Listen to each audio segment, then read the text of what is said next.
respirer, manger, te reproduire si tu peux, et puis mourir. Il y en a qui vont plus loin, qui te disent que tu as une mission unique, un rôle précis dans un grand tout qu'on n'aperçoit même pas, qu'il y a un plan, quelque chose d'immense, et que tu fais partie des pièces. Et puis il y a ceux qui acceptent de ne pas savoir, qui trouvent même une certaine douceur dans cette ignorance assumée, comme si le fait de n'avoir aucun sens libérait d'un poids. Moi je me demande souvent si cette question "pourquoi existons-nous" n'est pas en réalité un piège, comme si ta conscience, qui se sait mortelle, avait besoin de s'inventer des raisons pour supporter le simple fait d'être. Parce qu'exister, c'est déjà vertigineux. Penser, ressentir, aimer, souffrir, tout ça n'a peut-être pas besoin d'une justification.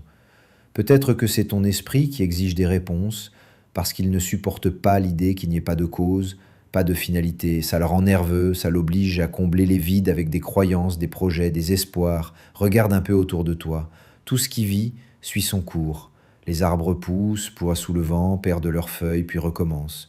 Les oiseaux migrent, construisent des nids. Les étoiles naissent et meurent dans des explosions colossales, sans conscience pour observer le spectacle. Et toi, minuscule grain de poussière conscient, tu te poses la question du sens. Peut-être que c'est ça qui te rend unique. Pas ton intelligence, pas ta technologie, pas ton confort moderne, non. C'est cette angoisse existentielle qui te colle à la peau